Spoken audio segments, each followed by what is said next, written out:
All right, welcome back to day 2 with Jason Reynolds and Broom Dog. And so definitely email Mrs. McCaskey or me, Mrs. Prentice, or check out Destiny Quest to check out the track series or Long Way Down or Look Both Ways, any book by Jason Reynolds because they're great and you might need a new read over spring break. So I'm just going to kind of preview the lesson and then let you get to that work. The first thing that you're going to do is teachers can click on this link, the National Ambassador clip. It's an interview of Jason Reynolds, the author, so you get to hear him speak about his life's work, talk about himself as a non-reader, what it took to become a reader, and then really how reading has changed his life and what his mission is in his own books, because he writes for you, he writes for teens. So as you listen, this assignment is in Google Classroom, the Broom Dog, and you're just going to listen to his interview. And if you want to replay it or listen with headphones, or if you're at home or virtual, the link is right here. And I just want you to capture, he says a lot of great things, but what is it that reading really did for him? What did reading do for this guy as an author? Okay, so you're going to record that. And then we're going to respond to Broom Dog, make a lot of text to life connections and inferencing. And what it means to make an inference is the author doesn't come out and tell you, but he shows you. And so that's what we're looking for today. So to revisit the article or our story right here, click on Broom Dog, Sailor Crew. And number one, author Jason Reynolds, he comes up with so many metaphors for what a school bus is, right?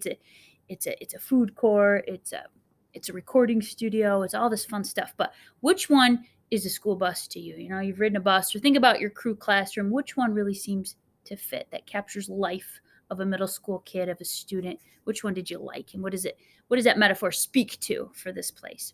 The second one, the author really shows us a lot about Canton. We know he's struggling. He's experienced trauma in his life. His mom almost getting killed by that bus. So he's anxious and he's panic stricken. What is a line from the story where Jason Reynolds shows you versus tells you? He uses action or description as an author rather than coming out and saying, oh, this kid is scared, this kid's nervous, but he shows you. So capture that for number 2. Number 3, higher level thinking. Mr. Munch, he's a custodian, right? He's the one that kind of chats with the kid after school, and then you can see this kid's really totally suffering, and so he's the one who puts together the Broom Dog, and even that day kind of takes over Mrs. Post's job in directing the traffic, and gets in there so she can be with her son. So Mr. Munch, what kind of guy is he? And I want an example from the story. Broom Dog is filled with so many great examples of figurative language, but here's one.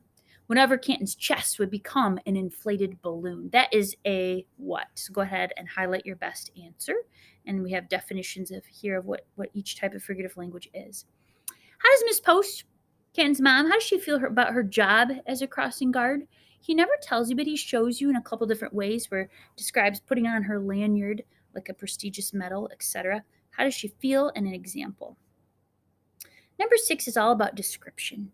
The author describes the setting of the halls after school, and I see this mounded debris that our custodians push. And this year's not so bad, but last year, after all the traffic in and out of the hallways all day long between bells and classes, you get this mound. But Mr. Canton, Mr. Munch saunter the halls of the school, pushing dust and hair that look like dust, and coins and candy wrappers and a random sock and drawstrings and loose braids, right? Somebody's weave came out, and who knows what else, as the other students bustled around, eventually funneling through the doors into the outside world, all right?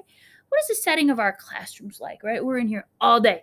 And, I do like scavenge around. I find all kinds of interesting things on my floors and on the desks in between. And we try to pick up, clean up before we go. But I want you to describe the setting of your classroom. These rooms are housing us all day. There are cafeterias, there are entertainment, there are learning, there are everything. What's going on, right? So give me some nouns. Describe the setting of your classroom using some description. The Broom Dog, that thing, that little emotional support thing, it helped Canton. What are some coping strategies you use when you feel anxious? We talked about that yesterday. What are healthy things? You're right. Your life's never going to get easier, right? But what are some things you can do to center you, to ground you, to give you some purpose and some calm so you can face those storms? Is it music? Is it physical activity? What is it? What do you do to cope? And lastly, what is your Broom Dog if you have a security thing? Or who is your Mr. Munch, an object or person that you can go to for security and for just some support in your life, right? So a text to life connection. So thanks for this journey featuring the great author Jason Reynolds. He keeps it real. Enjoy the clip, and enjoy thinking about these and responding to these questions from our much loved story. All right, thanks so much and take care.